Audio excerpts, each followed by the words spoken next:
The next time of the end is verses 6 through 8.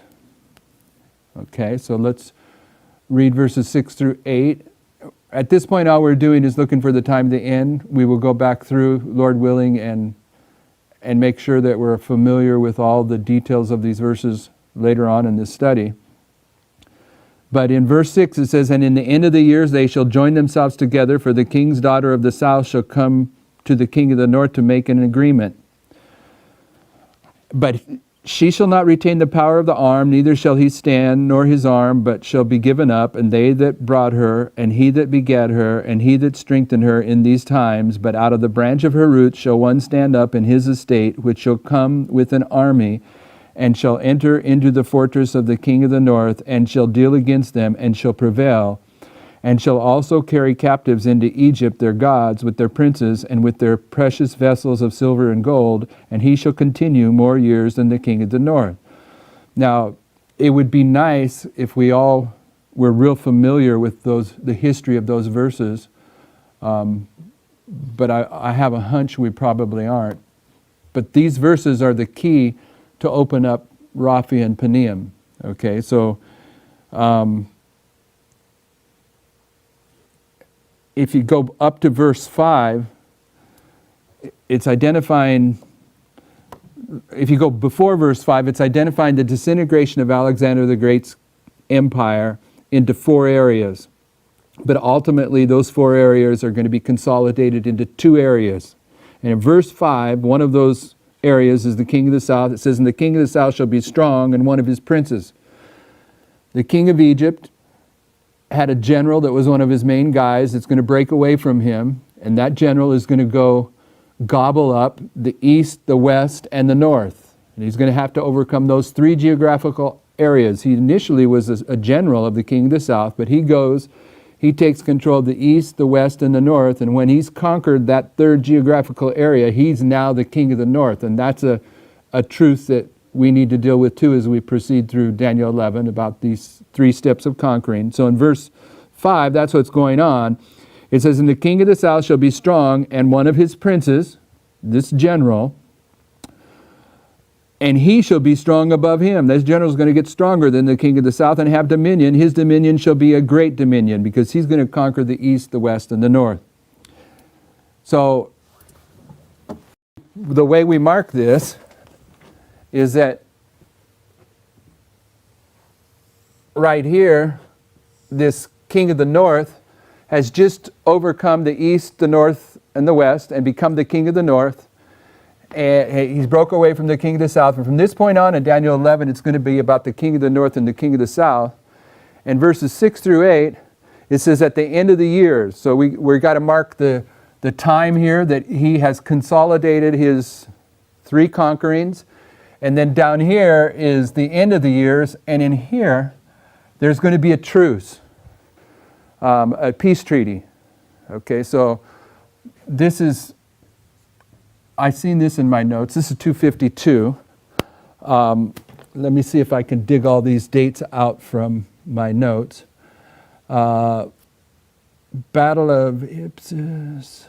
All right, I'd have to, maybe I'm almost there. Does anyone have these dates?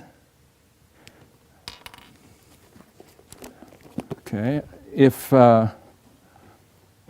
this is, he took the east in 301, he took the west in 286, and he took the north in 281. So now he is the king of the north, 281 BC. And this verse 7 and 8 is 246. And these are all BCs. Okay, and 46 from 81 is what? You don't get your calculator. 46.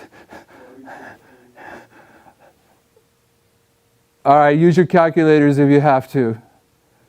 35, isn't it? 45. Is it 45? 86. No, 81. 81, 46.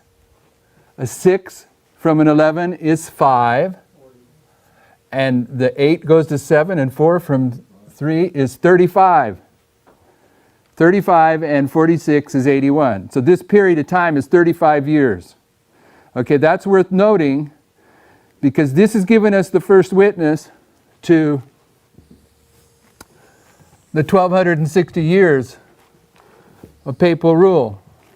Because the papacy in 538 is going to become the king of the north. And what marks 538? It's when the Goths are driven out of Rome. So the Goths is the third. 1, 2, 3. The papacy's removed those 3 horns, just as it was in this history. Now the papacy is going to rule the world supremely for 3.5 prophetic years. Isn't 3.5 years, 1260 prophetically? That's why you want to be straight about this. This is 35 years. And it takes you to 1798. So verse 7 and 8 is talking up here, is talking about this history here, where the king of the south is going to come and retaliate against this king of the north right here. So what is 246 BC? It's the time of the end, because 1798 is the time of the end. And when you get into detail in this history, in 1797, what does Napoleon do with the papal power? Forms a treaty. Forms a treaty. Okay, so that's worth noting, okay, because this is giving you 2 witnesses that before you get to this waymark, which is the time of the end, there's got to be a peace treaty.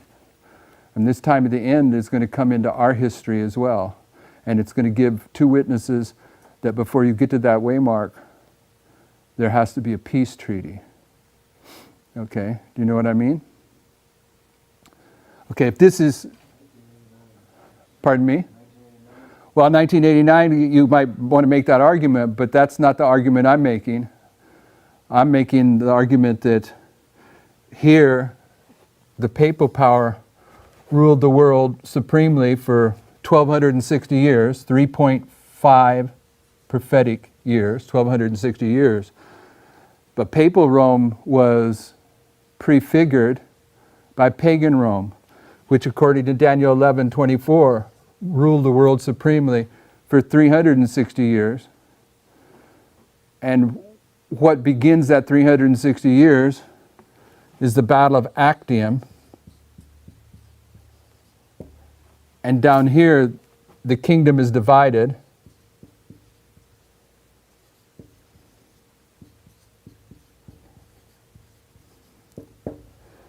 So if this comes into our history, and we've already shown in these series that it does, then before you get down here, what are you going to have right here?